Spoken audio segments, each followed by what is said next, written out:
හොඳයි පුතේ. අපේ මාතෘකාව වෙන්නේ කෘත්‍රිම පරිසරය හා හරිත සංකල්පය.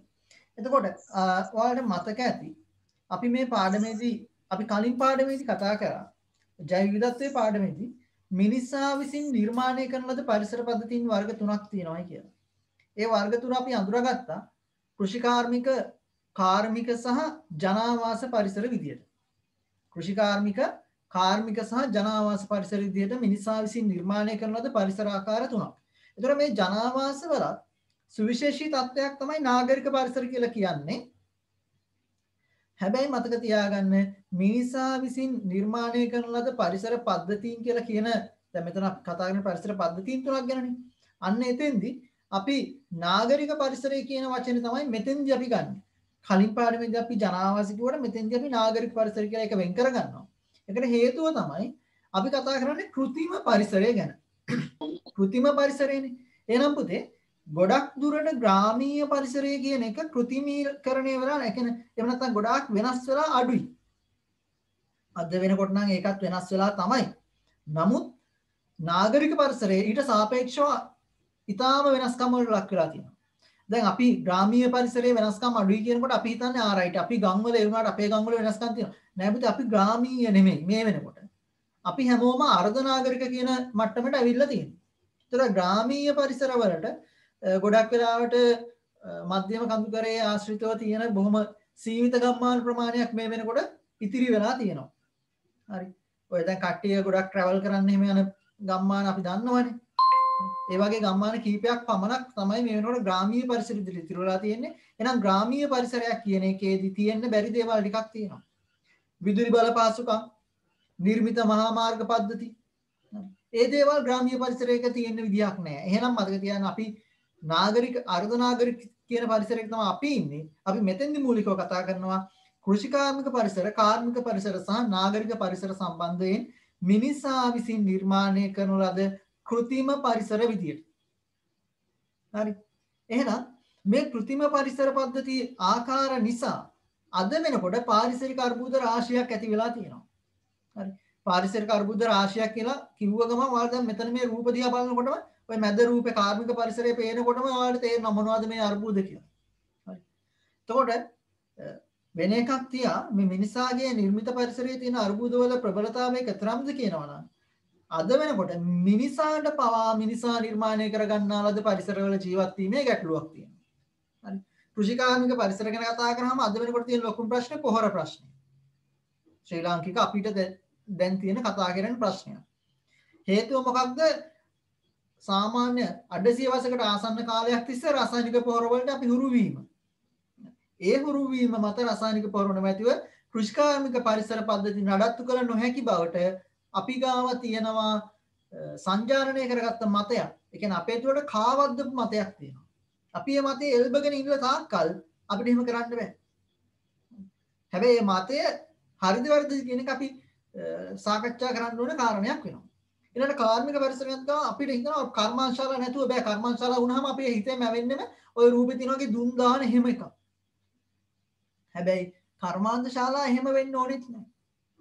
කර්මාන්තශාලා කියනවා තියෙනවනේ ඔය විදිහට දුම් දාගෙන පරිසරයට හානි කරගෙන එහෙම තියෙන්න අවශ්‍ය නෑ. නාගරික පරිසරයක් කොහොම ওই රූපේ තියෙනා වගේ තනිකරම ගොඩනැගිලි ගොඩාක් විතරක් තියෙන එකක් වෙන්න අවශ්‍ය නෑ. හරි. හැබැයි අපි ඔළුවේ මැවෙන්නේ එහෙම එකක්. ඒ කියන්නේ මේ හැම තැනකම අඩුපාඩු ටිකක් වෙලා තියෙනවා. ඒ අඩුපාඩු වල ප්‍රතිවිපාක මිනිසා ඇතුළු සමස්ත ලෝකවාසීන් භුක්ති විඳිනවා. සමස්ත ලෝකවාසීන් මිනිසා විතරක් නෙමෙයි අනෙක් සියලුම ජීවීන් භුක්ති විඳිනවා මේකේ තියෙන අර්බුද ටික. ඒතර මේ හැම එකකටම හේතු වෙන මූලිකම ගැටලුවක් තියෙනවා. මේවා දැන් අපි කිව්වොත් මේ කෘත්‍රිම පරිසර නිර්මාණකරණයත් එක්ක මතුවෙච්ච ගැටලු විදියට සමහරවිට කියන්න පුළුවන් සමුද්‍ර ජලය සමුද්‍ර ජලය විස්ථාපනය වෙනවා මේ වෙනකොට ඉහළට. ඒ කියන්නේ අපි කිව්වොත් එහෙම පෘථිවියේ තියෙන පහත් භූමි ප්‍රදේශ මුහුදු වලින් යට වෙනවා, සාගර වලින් යට වෙනවා. පහත් දූපත් සාගර ජලයෙන් යට වෙනවා. ඒතර ඒක එක ගැටලුවක්. ඊට පස්සේ දේශගුණික විපර්යාස සිද්ධ වෙනවා. වහින්න ඕනේ කාලය වලට වහින්නේ පායනවා, පායන්න ඕනේ කාල වලට වහිනවා. දේශගුණික විපර්යාස. දැන් අද වෙනකොට ගත්තොත් එහෙම දැන් පුතාලගේ ගෙවල් වල පුතේ තියෙනවා නම් රඹුටන් ගස් මේ වෙනකොට වෙන අවුරුදු වල නම් මේ වෙනකොට ගෙඩි පිරීලා. හැබැයි දැන් අතරින් පතර තමයි ගෙඩි කීපයක් තියෙන්නේ. හේතුව මොකක්ද? පෙබරවාරි මාසේ පෑවිල්ල තියෙන නැත්නම් වර්ෂාව අඩු වෙන කාල සීමාවේදී තමයි මේකේ මල් පිපිලා මල් පිපෙන්න ඕන කරන දේවල් ටික හැදෙන්නේ. හැබැයි පෙබරවාරි මාසේ මේ පාර වැස්සා. ප්‍රතිඵලය දැන් හම්බ වෙනවා දැන් ගෙඩි නැහැ ගස්වල. මේ ඇවිල්ලා ක්ලයිමේට් චේන්ජ් එක නැත්නම් දේශගුණික විපර්යාස නිසා සිද්ධ වෙන කාරණා. එහෙම ඒවා වෙනවා. අම්ල වැසි ඇති වෙනවා. ඒ කියන්නේ වර්ෂා ජලය ආම්ලික වීමෙන් විවිධ හානි සිද්ධ වෙනවා. හැබැයි මේ විදිහට මේ අපි එක එක හානි කිව්වට පුතේ මේ හැම එකකටම බලපාන පොදු ප්‍රශ්නයක් තියෙනවා. ඒ පොදු කාරණේ තමයි මානව ක්‍රියා නිසා සිදුවන ගෝලීය උෂ්ණත්වයේ ඉහළ යාම කියලා කියන්නේ. එහෙනම් මේ සමස්ත අර්බුද රැසටම මූලිකම හේතුව තමයි මානව ක්‍රියා නිසා සිදුවන ගෝලීය උෂ්ණත්වයේ ඉහළ යාමේ බලපෑම. ඒක ඍජුව බලපාන්නත් පුළුවන්. එහෙම නැත්නම් වක්‍ර විදිහට බලපාන්නත් පුළුවන්. කොහොම නමුත් සියලුම අර්බුද වලට බලපාන එකම ප්‍රධාන හේතුව තමයි ඒක. ඒක හොඳට මතක තියාගන්න. ගෝලීය උෂ්ණත්වය ඉහළ යාම. මොකක්ද ගෝලීය උෂ්ණත්වය ඉහළ යාම කියලා කියන්නේ? ගෝලය කියලා කියන්නේ පුතේ සමස්ත පෘථිවි ගෝලය. එතන පෘථිවි ගෝලයේ සම්පූර්ණ උෂ්ණත්වය ඉහළ යනවා කියන්නේ මොකද්ද? පොළවේ උෂ්ණත්වය ඉහළ යනවද? ජලාශවල උෂ්ණත්වය ඉහළ යනවද? නැත්නම් වායු ගෝලයේ උෂ්ණත්වය ඉහළ යනවද? මේකට මූලිකම බලපාන කාරණේ වෙන්නේ වායු ගෝලයේ උෂ්ණත්වය ඉහළ යාම. ඒතර මෑත කාලීනව ගත්තොත් පුතේ මෑත දශකය තුල වායු ගෝලීය උෂ්ණත්වය ඉහළ යාම ඊට කලින් දශක 5ක ඉහළ යාමට සමානයි. ඒ මුළු දශම 6ෙම ඉහළ යාම ඊට වසර 5000කට කලින් තිබුණු ඉහළ යාමට සමානයි. ඒ කියන්නේ මේක අතිශය වේගවත් විදිහට තීව්‍රයෙන් යනවා මේ ඉහළ යාම. ඒ නිසා තමයි ලෝකේ සමහර රටවල් වල මිනිස්සු වර්ෂාව නොමැති කාලවලදී නැත්නම් නියම් කාලවලදී අධික උෂ්ණත්වය නිසා මිය යන්නේ. ඒ ලෝකේ එහෙම තත්ත්වයක් ඇති වෙලා තියෙනවා. අධික උෂ්ණත්වය නිසා මිනිස්සු මිය යන තත්ත්වයක්. ඒ නිසා මේක හරි බැරෑරුම් ගැටලුවක්. රයිට්. අපි බලමු එහෙනම් මේකට පිළියම් යොදන්න මොකක්ද මේ අපි සැලසුම් කරන්න යන්නේ. ඒක තමයි පුතේ හරිත සංකල්පය කියලා කියන්නේ. green concept එක නැත්නම් concept green. එතකොට ඔයාලට මෙතන යට පෙන්වලා තියෙනවා හරිත සංකල්පයට අදාළ logo එක. ඒ logo එකේ තියෙන්නේ කොළ පාට පසුබිමක සුදු පාට කොළයක්. හොඳට මතක තියාගන්න කොළ පාට කොළයක් එහෙම නෙමෙයි. sorry. කොළ පාට කොළයක් එහෙම නෙමෙයි පුතේ තියෙන්නේ. කොළ පාට පසුබිමක සුදු පාට කොළයක් තමයි තියෙන්නේ. ඒතකොට මේකෙන් මොකක්ද ගම්ම්‍ය කරන අර්ථය? හරිත සංකල්පයෙන් කියන්නේ නැහැ පුතේ මේ පෘථිවිය කොළ පාට කරන එක තමයි හරිත සංකල්පය කියලා. එහෙම නෙමෙයි. මේක ඊට වඩා ගැඹුරු අර්ථයක් තියෙනවා. සමස්ත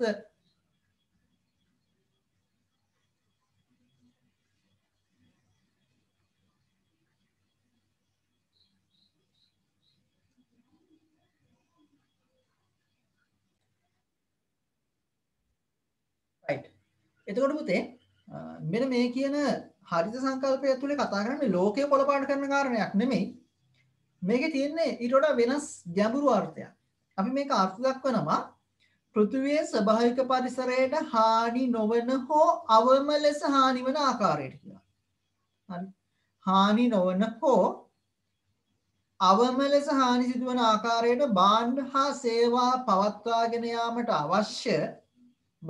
සේවා පවත්වාගෙන යාමට අවශ්‍ය මාර්ගෝපදේශනය හා ප්‍රතිපත්ති අනුගමනය කිරීම. ඔන්න හරිත සංකල්පය කියන එකේ අර්ථය. පෘථිවියේ ස්වභාවික පරිසරයට හානි නොවන හෝ අවම ලෙස හානි වෙන. ඒ කියන්නේ හානි නොවීම තියෙන සමහරවිට අපිට දේවල් කරන්න බැරි වෙයි. පෘථිවියට හානි කරන්නෙම නැතුව අපිට පුළුවන් ද කම්මංශාලාව ගොඩනගන්න කියලා වුණොත් බැරි වෙයි. හැබැයි අපිට පුළුවන් හානිය අවම කරන්න. එහෙනම් එක්ක හානි නොකර ඉන්න ඕනේ. එහෙම නැත්නම් හානිය අවම වෙන විදිහට මේ වැඩේ ප්ලෑන් කරන්න ඕනේ. මොනවද කරන්න ඕනේ පුතේ? භාණ්ඩ සහ සේවා පවත්වාගෙන යන්න අවශ්‍ය කරන මාර්ගෝපදේශන අනුගමනය කරන්නයි තියෙන්නේ. ඒ පිළිබඳ ප්‍රතිපත්ති අනුගමනය කරන්නයි තියෙන්නේ. ඒ කියන්නේ මේක එක දෙයක් විතරක් නෙමෙයි මුළු සමස්ත ක්‍රියාවලියටම අදාළ දෙයක්. එතකොට මේකේ අතුරු ඵලයක් විදිහට නැත්නම් මේකේ යටි සංකල්පයක් විදිහට. ඒ කියන්නේ මූලික අර්ථ දැක්වීමට යටින් මේක මගින් ඉදිරියේදී කරගන්න බලාපොරොත්තු වෙන අරමුණක් විදිහට තියෙනවා ගෝලීය උණුසුම ඉහළ යාමට හේතු වන හරිතාගාර වායු විමෝචනය අවම කිරීම. හරිතාගාර වායු විමෝචනය අවම කිරීම මේකේ යටි අරමුණක් වෙනවා. හරිතාගාර වායු කියන්නේ පුතේ carbon dioxide, methane, nitrous oxide වගේ වායු වර්ග. එතකොට මොකක්ද මේ හරිතාගාර වායුවක් කියලා කියන්නේ? ඔයාලා සමහර වෙලාවට දැකලා ඇති ඔය නුවරඑළිය පැත්තෙන් පුතේ ඇවිදින්න යනකොට හරිතාගාර නැත්නම් ග්‍රීන් හවුස් තියෙනවා. කොළ පාට දැල් යොදා හදාගත්ත පැලෑටි නිවහන්. ඒ විදිහට ග්‍රීන් හවුස් හදන්නේ ඒ ප්‍රදේශවල ඒ සමහර භෝග වර්ගවල මල් පිපෙන්න එහෙම නැත්නම් ඒවැ ඵල හට ගන්න ප්‍රශස්ත උෂ්ණත්වය නැති නිසා. ඒ ග්‍රීන් හවුස් එකක් ඇතුලේ තියෙන්නේ සාමාන්‍ය බාහිර වායු ගෝලයට තියෙනවට වඩා වැඩි උෂ්ණත්වයක්. ඒතර ග්‍රීන් හවුස් මේ පැත්තේ හදන්න ඕනේ මොකද මේ පැත්තේ හදාගත්තයි කියලා වැඩක් නැහැ නේ පුතේ. අපිට කොහොමත් උෂ්ණත්වය තියෙනවානේ. ඒ නිසා තමයි නුවරඑළිය පැති වල ඒ වගේ ඒ කියන්නේ ශීතල ප්‍රදේශවල ග්‍රීන් හවුස් හදාගන්න ඒක ඇතුළේ උෂ්ණත්වය වැඩි. ඒ නිසා අර සමහර භෝග වර්ග ඒක තුල හොඳින් වැඩෙනවා, හොඳින් මල්පල දරනවා. ඒ සඳහා. ඒතර ඒ ග්‍රීන් හවුස් එක ක්‍රියාකාරීත්වයම අපේ පෘථිවිය වටේ ඇති කරවන්න පුළුවන් වායු වර්ග ටිකක් තියෙනවා. මේ වායු ටික තමයි මම ඔය කිව්වේ carbon dioxide, methane, nitrous oxide වගේ කියලා කිව්වේ. එයාලගේ හැකියාව තමයි පුතේ. එයාලට පුළුවන් තාප ශක්තිය උරා ගන්න. සූර්යාගෙන් ගන්න තාපය උරාගෙන අපේ වායු ගෝලය තුල රඳවා ගැනීම හැකියාව මෙයාලට තියෙනවා. දැන් මෙයාලේ හින්දා අපිට වාතයක් නැත්නම් අපි කියන වදයක් එහෙම නැත්නම් අපි කියන විදිහට කරදරයක් එහෙම නෙමෙයි ඈ. මොකද කාබන් ඩයොක්සයිඩ් එහෙම වායු ගෝලයේ තිබුණ නැත්නම් පුතේ අපිට මේ පෘථිවියේ ඉන්න බැරි වෙනවා. පෘථිවිය මිදී යනවා. පෘථිවිය මත යම් ප්‍රමාණයකට අවශ්‍ය විදිහට තාපය රඳවා ගන්න හේතු වෙනවා. පෘථිවි වායු ගෝලයේ තියෙන මේ කාබන් ඩයොක්සයිඩ් ටික. ඔයාලා අහලා ඇති ලෝකේ يعني පෘථිවියේ ඉතිහාසය අපි කතා කරලත් ඇති මේ පරිණාමයේදී අපි කතා කරන්නේ. එක යුගයක් තියෙනවානේ සම්පූර්ණ මේක හිමින් වැසී යන යුගයක්. ඒතකොට මේක සම්පූර්ණයෙන් හිමින් වැසී යන්නේ ඇයි? පෘථිවි වායු ගෝලයේ ඒ කාලේදී කාබන් ඩයොක්සයිඩ් ප්‍රතිශතය පහළ යාමක් සිද්ධ වෙලා තියෙනවා. ඊට පස්සේ තමයි ඔක්සිකාරක ජීවීන් බිහි වෙන්නේ. ඒ කියන්නේ ස්වායු ශ්වසනය සිද්ධ කරන ජීවීන්. එයාලා පිට කරන කාබන් ඩයොක්සයිඩ් එක තමයි පෘථිවි වායු ගෝලයේ නැවත යම් ස්ථාවරත්වයකට එන්නේ. නිසා පෘථිවි වායු ගෝලයේ කාබන් ඩයොක්සයිඩ් අත්‍යවශ්‍යයි. හැබැයි තියෙන්න ඕනේ 0.04යි. ඕක කාබන් ඩයොක්සයිඩ් ප්‍රතිශතය 100ට එකක් විතර වුණොත් එහෙනම් පුතේ පෘථිවිය මත ඉන්න බැරි තරමට උණුසුමක් ඇති වෙනවා. ඒ නිසා මේ හරිතාගාර වායු වැඩි වෙන එක අවදානම් මේව අඩු කරවන්න ඕනේ. ඒක මේකේ තියෙන එක අරමුණක් වෙනවා. එතකොට මේ අරමුණ මූලික කරගෙන එහෙම නැත්නම් මේ සංකල්ප මූලික කරගෙන ස්වභාවික පරිසරයට අවම වශයෙන් හානි වෙන විදිහට කොහොමද ඉදිකිරීම සිද්ධ කරන්නේ? ඒතර මේක කරන්න අමාරු දෙයක්ද? අපිට එහෙම ප්‍රශ්නයක් ඇති වෙයි. අන්න ඒකට උත්තර විදිහට අපි මෙන්න මේ දේවල් ටික දිහා අධ්‍යයනය කරනවා. හරි සංකල්පයන්ව සිදු කරපු නිර්මාණ කීපයක්. මේවා නම් වශයෙන් දැන සිටීම ප්‍රමාණවත් පුතේ. හරි ඒ කියන්නේ මේ නිර්මාණ වල නම ඔයාලා දැනගෙන ඉන්න ඕනේ.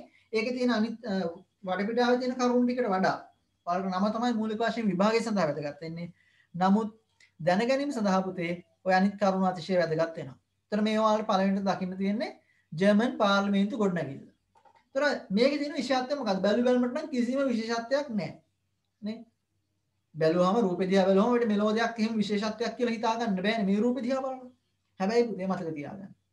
මේ ගොඩනැගිල්ල සඳහා සූර්ය ශක්තිය, භූතාපය සහ ජෛව ඉන්ධන බලාගාර වලින් තමයි ශක්තිය ලබා ගන්න. හරි. එහෙනම් එතන විශේෂත්වයක් තියෙනවා. මොකද සූර්ය ශක්තිය, භූතාපය වගේ ඒවා ගන්නකොට සිදුවන පරිසර හානි ඊටම අවමයි. දැන් අපි දන්නවනේ අපේ පාර්ලිමේන්තුව සාමාන්‍යයෙන් දවසක නඩත්තු කරන්න කෝටි කීයක් වැය වෙනවද කියලා ඕන තරම් මාධ්‍ය වලින් කියවෙනවනේ පුතේ. ඒසා විශාල මුදලක් වෙන්නේ. මේ වායු සමනය කරන්න ඕනේ. මේක ඇතුලේ තියෙන මේ පහසුකම් ටික පවත්වාගෙන යන්න ඉතා විශාල විදුලි පරිභෝජනයක් තියෙනවා. ඒ හැමදේම සිද්ධ වෙනවා. හැබැයි ජර්මන් පාර්ලිමේන්තුවේ මේ දේවල් ටික පිරිමහ ගන්න යාලා පාවිච්චි කරලා තියෙන ක්‍රමය තමයි සූර්ය ශක්තිය භාවිතා කරනවා, භූතාපය භාවිතා කරනවා, ඊට අමතරව ජෛව ඉන්ධන බලාගාර භාවිතා කරලා තියෙනවා. හරි. ඒතකොට එමගින් ශක්තිය ලබා ගැනීම කරනවා. ඊට අමතරව ගොඩනැගිලි පරිශ්‍රය වාතනය කිරීමට විශේෂ උපක්‍රම යොදාගෙන තියෙනවා. අනිත් එක ජර්මනිය කියලා කියන්නේ පුතේ දැන් ලංකාව වගේ නෙමෙයිනේ. අපේ නම් ඉතින් අධික ශීතලක් නැහැ. හැබැයි ජර්මනියේ උෂ්ණත්වය අඩුයි. උෂ්ණත්වය අඩු නිසාම උණුසුම රඳවා ගැනීම වටිනවා. ඒ නිසා පාර්ලිමේන්තු ගොඩනැගිල්ල තුල උණුසුම ආරක්ෂා කරගන්න විශේෂ ක්‍රමවේද භාවිතා කරලා තියෙනවා. ඒතර මෙන්න මේ දේවල් ටිකෙන් මේ ගොඩනැගිල්ලේ දෛනික විදුලි පරිභෝජනයේ 80%ක් ඉතුරු කරගෙන තියෙනවා. ඒ කියන්නේ අවශ්‍ය වෙන සාමාන්‍ය විදුලි බලයෙන් 120යි යාලා පාවිච්චි කරන්නේ. ඊටු 80ම එයාලා නිපදවා ගන්නවා. සාමාන්‍යයෙන් ඔය ක්‍රියාවලිය නිසා මේ ගොඩනැගිලි නිසා අවුරුද්දකට වායු ගෝලයට එකතු වෙන කාබන් ඩයොක්සයිඩ් ප්‍රමාණය ටොන් 6000කින් අඩු වෙලා තියෙනවා.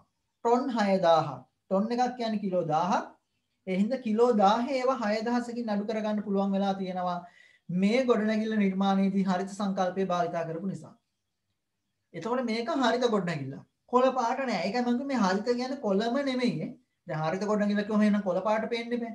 එහෙම එකක් නෙමෙයි මේ තියෙන්නේ. මේක හරිත ගොඩනැගිල්ලක්. මොකද මේන් කරලා තියෙනවා අර කාබන් ඩයොක්සයිඩ් වායු විමෝචනය අඩු කිරීම නිසා පරිසර හානි ඉතාම අවම වෙන විදිහට මේක සැලසුම් කරලා තියෙනවා. හරි. අපි යන් අපේ දෙවෙනි නවාතැන. මොකද්ද? චීනයේ බීජිං ජාතික ක්‍රීඩා සංකීර්ණය. හරි. චීන ජාතිකයෝ හරි සුවිශේෂී වෙනවා පුතේ. චීන ජාතිකයෝ සුවිශේෂී වෙන්නේ කොරෝනා හින්දා එහෙම නෙමෙයි. හරි. හැබැයි කොරෝනා හින්දා එයාලගේ සුවිශේෂීකම අපිට පේනවා. මොකද චීනයේ ජනගහනය ලෝකයේ ජනගහනයෙන් පහෙන් එකක් තරම් විශාලයි. මුළු ලෝකයේ ජනගහනයෙන් පහෙන් එකකට වඩා වැඩි ප්‍රතිශතයක් ඉන්නේ චීනයේ එක රටක. හැබැයි එහෙම වුණාට චීනයේ කොවිඩ් ආසාදිතයින් සංඛ්‍යාව ශ්‍රී ලංකාවේ ආසාදිතයින් සංඛ්‍යාවට වඩා අඩුයි. ඒ නිසා එයාලා හරි විශේෂයි කියලා අපිට පිළිගන්න වෙනවා. පිළිගන්නම වෙනවා. ඉතින් එයාලා කරපු සුවිශේෂී වැඩක් තමයි මේ තියෙන්නේ. ජාතික ක්‍රීඩා සංකීර්ණය. ඒතකොට බීජිං ජාතික ක්‍රීඩා සංකීර්ණයේ තියෙන සුවිශේෂී තත්වය තමයි මේකේ සූර්ය බලයෙන් තමයි විදුලිය නිපදවා ගන්න. ඒ වගේම වැසි ජලයේ ක්‍රැස් කිරීමේ ක්‍රමවේදයක් තියෙනවා. මේකේ ඔයාලට පේනවාද මේ වටේට අර අපි සාමාන්‍යයෙන් උණලී නමල හදාගන්න යන්නේ වගේ අමුතු රටාවක් පේනවනේ. මේ අමුතු රටාව තියෙන්නේ පුතේ ජලයේ ක්‍රැස් කිරීමේ නල මාර්ග සහ ඒවා අතර සම්බන්ධය පවත්වාගෙන යන්න පුළුවන් විදියට හදලා තියෙනවා. හැබැයි ඒවෙන්ම තමයි මොනවා කරලා තියෙන්නේද? මේකේ සැලැස්ම නැත්නම් මේකේ මූලික සැකස්ම හදාගෙන තියෙන්නේ. ස්ට්‍රක්චර් එක හදලා තියෙන්නේ ඒවෙන්. ඒතකොට වෙනම මේ නල මාර්ග පද්ධතියක් දාන්න අවශ්‍ය නැහැ. මේක ස්ට්‍රක්චර් එක තියෙන නිසා එයාලට බොහොම පහසුවක් වෙලා තියෙනවා.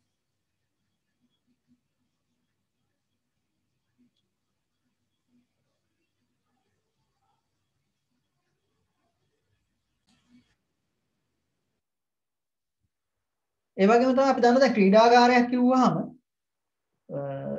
ඊටාම අධික වියදමක් දරන්න වෙනවා අවශ්‍ය පහසුකම් සලසන්න. ඒ කියන්නේ ක්‍රීඩකයන්ට ස්නානය කරන්න අවශ්‍ය ජල ප්‍රමාණයක් තියෙනවා.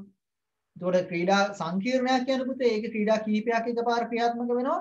ක්‍රීඩකයෝ අතිවිශාල සංඛ්‍යාවක් ඉන්නවා. එයාලට විශාල ජල ප්‍රමාණයක් සපයන්න. ඒ මුළු ජල අවශ්‍යතාවය වර්ෂා ජලයෙන් සපයා ගන්න චීනයට පුළුවන් වෙලා තියෙනවා. ඒක ඉතා විශාල ජයග්‍රහණයක්. ඒ වගේම තමයි සූර්ය තාපයෙන් නැත්නම් සූර්ය කෝෂ මගින් විදුලිය උත්පාදනය කරගන්නේ. මේක ලංකාව වගේ රටවල් වලට බොහොම ආධුනික මට්ටමක තිබුණාට චීනය වගේ රටවල් පුතේ ඉතා ඉහළින් වැඩ ගන්නවා සූර්ය තාපයෙන්. මට මතක හැටියට මේ 2020 අවුරුද්දේ ගිය අවුරුද්දේ එයාලගේ ප්‍රොජෙක්ට් එකක් කල් ගියා. මේ COVID-19 ප්‍රශ්නේ නිසා එයාලගේ ප්‍රොජෙක්ට් එකක් තිබුණා કૃතිම හඳක් අභ්‍යවකාශගත කරන්න. හරි. કૃතිම හඳක්. ඒතර චීනයේ કૃතිම හඳක් යවන්නේ එයාලට තියෙන හඳ එළිය මදි නිසා. કૃතිම හඳක් යවුවාම පොයේ දවසට වගේ හැම දවසටම එයාලට හඳ එළිය ගන්න පුළුවන්. 15ක දවසට වගේ හැම දවසකම හඳ එළිය තියෙනවා. ඒ හඳ එළිය නිසා වීදි ලාම්පු වලට යන ඉමහත් විදුලි පරිභෝජනය අඩු කරගන්න පුළුවන් වෙනවා. ඒ වගේ සංකල්පය යාලගාව තියෙනවා. ඒ නිසා ඒ සංකල්ප හරිත සංකල්ප කොළ පාටින් හිතන්න කියන එක තමයි යාලගේ ඉතින් කියන්නේ හරිත විදියට හිතලා තමයි වැඩ කරන්නේ. right. අපි ඊගාව ගොඩනැගිල්ල දිහාට හැරෙමු. ඊළඟට තියෙනවා වියනෑල් මෝස් උසාවි සංකීර්ණයේ මේක තියෙන ඇමරිකා එක්සත් ජනපදයේ. හරි. එතකොට ඇමරිකා එක්සත් ජනපදයේ විශේෂත්වය තමයි සමහර ප්‍රදේශවලට හිම වැටෙනකොට සමහර ප්‍රදේශවල නියං කාලය අධිකයි. සමහර ප්‍රදේශවල ලැබුගිනි හට ගන්නවා. සමහර ප්‍රදේශවල ගම් වතුර තියෙනවා. ලෝකේ තියෙන ස්වභාවික ආපදා වලින් අතිශය බහුතරයක් එල්ලවන රටක් තමයි වාර්ෂිකවම ගත්තොත් මේ ඇමරිකාව කියලා කියන්නේ. ඇමරිකා එක්සත් ජනපද මේක ලොකු රටක්නේ. ඔයාලා සිටීමේ දැකලා ඇතිනේ. එයාලට බොහොමයක්ම මේ ස්වභාවික පරිසරයෙන් ගොඩක් වෙලාවට එයාලට තර්ජන එල්ල වෙනවා. ඉතින් එයාලා ඒවට ගැළපෙන විදිහට සූදානම් වෙනකොට කරපු එක දෙයක් තමයි මේ තියෙන්නේ. නියම් තත්වයට ඔරොත්තු දෙන ශාක වගා කරලා තියෙනවා මේ පොළොවේ. ඒ ශාක වගා කරලා තියෙන්නේ සාමාන්‍යයෙන් අපි දන්නවා ශාක වලට ජලය ගොඩක් ඕනේ. හැබැයි නියම් තත්වයට ඔරොත්තු දෙන ඒවා වගා කරන්නේ අඩු ජල ප්‍රමාණයකින් ඒවා වර්ධනය කරන්න පුළුවන් නිසා. ඒ අඩු ජල ප්‍රමාණයත් සපයන්නේ මේ සංකීර්ණය ඇතුලේ තියෙන වොෂ්රූම් වලින්. එහෙම නැත්නම් අපි කියනවා නාන කාමර වලින් ගන්න ජලය ටික තමයි මේ ශාක වලට සපයන්නේ. ඒක බොහොම ඉහළ තාක්ෂණයක් භාවිත කරලා කරන ක්‍රියාවලියක්. ඒ වගේම තමයි ජලයෙන් තොර කැසිකිලි හා අවම ජල ප්‍රමාණයක් භාවිත කරන වැසිකිලි පද්ධති, නාන වතුර මල්ල ආදී මේකේ භාවිත කරලා 140කින් ජල භාවිතය අඩු කරලා තියෙනවා. හරි. මොකද ජලයට ඉහළ වටිනාකමක් තියෙනවා ඒ වගේ රටවල් වල. මට මේක කියනකොට ඔයාලට මතක් වෙනවා ඔයාලට පුළුවන් වුණනම් තොරතුරු හොයාගන්නත් පුතේ මේ කණ්ඩලම හෝටලේ සම්බන්ධයෙන්. සීගිරිය ආසන්නව තියෙනවා කණ්ඩලම වැවේ එක පැත්තක තමයි ඉදි කරලා තියෙන්නේ කණ්ඩලම හෝටලය. මේ කණ්ඩලම හෝටලය පෞද්ගලික සමාගමක් සතුයි. ඒ සමාගමට ඒ භූමිය 99 වසරකට බදු දීලා තමයි තියෙන්නේ රජය මගින්.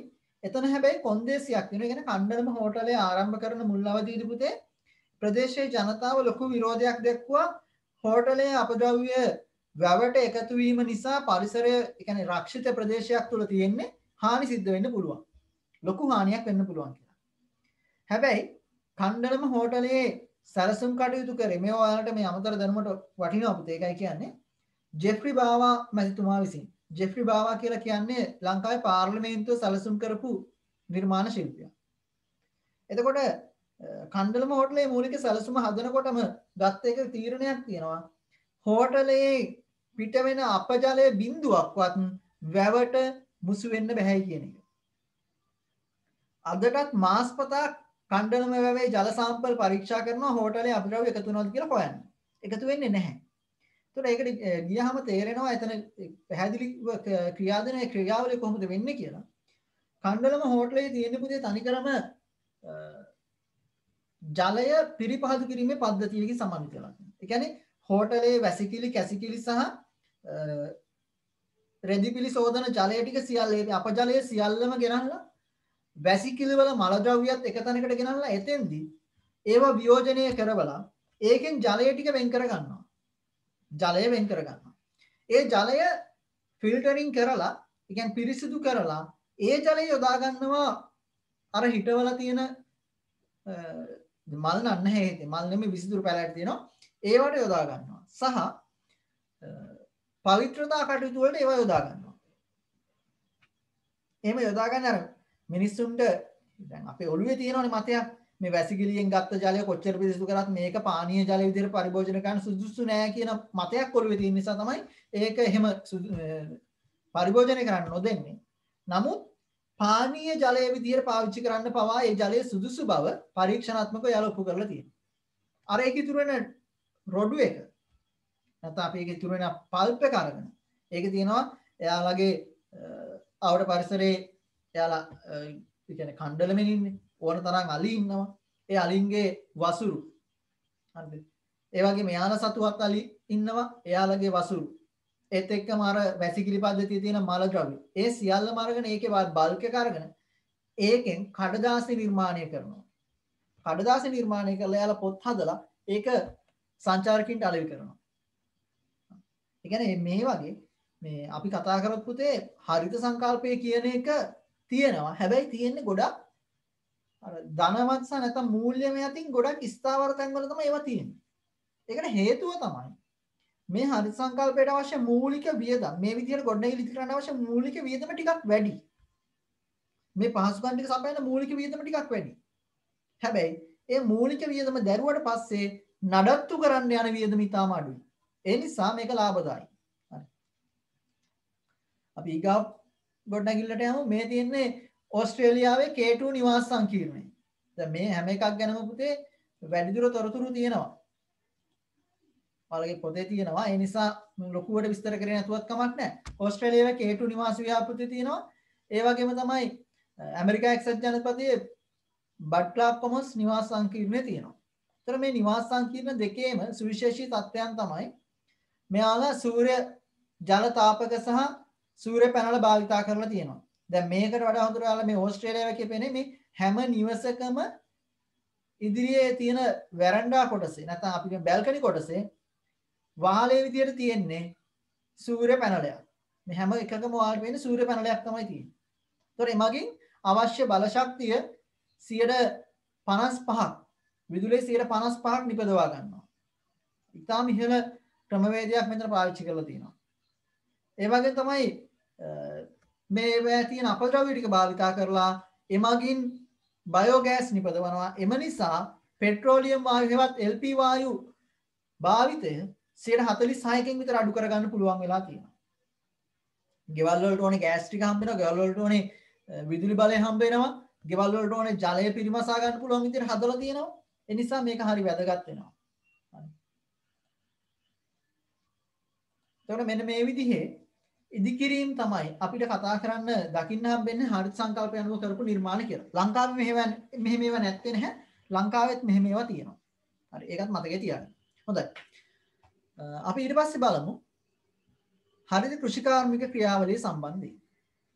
කෘෂිකාර්මික ක්‍රියාවලිය කොහොමද මේක හරිතව කරන්නේ? මේක එක කන්සෙප්ට් එකක් විතරයි. කියන්නේ එක සංකල්පයක් විතරයි පුතේ කාබනික ගොවිතැන කියලා කියන්නේ.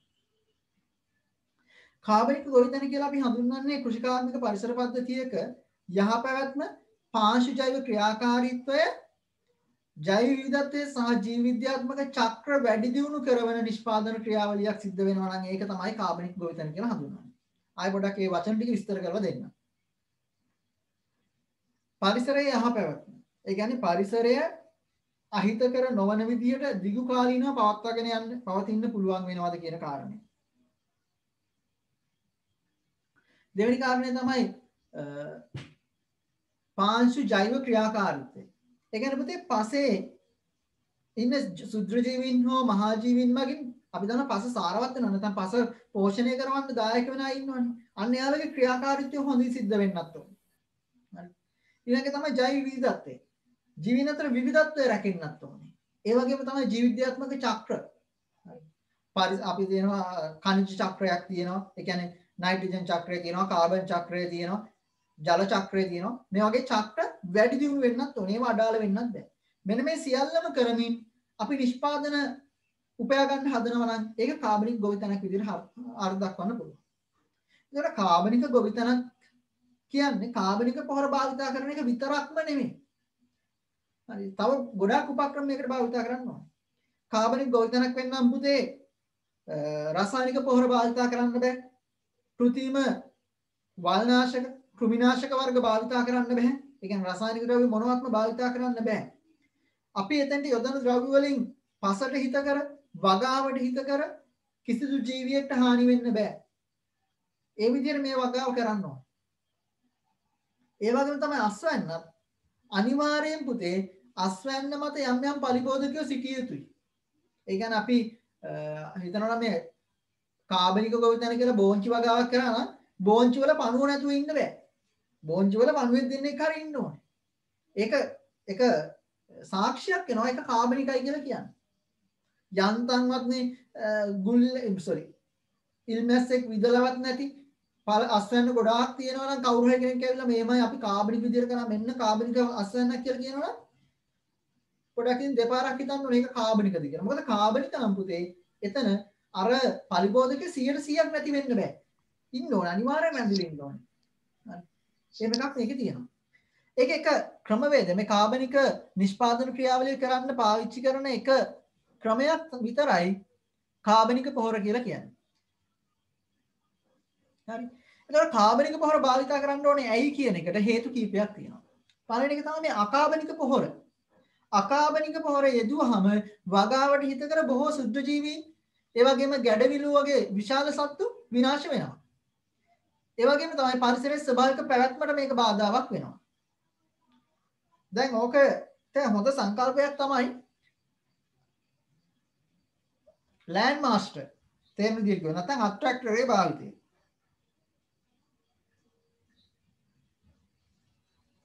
එතන තියෙන හේතුව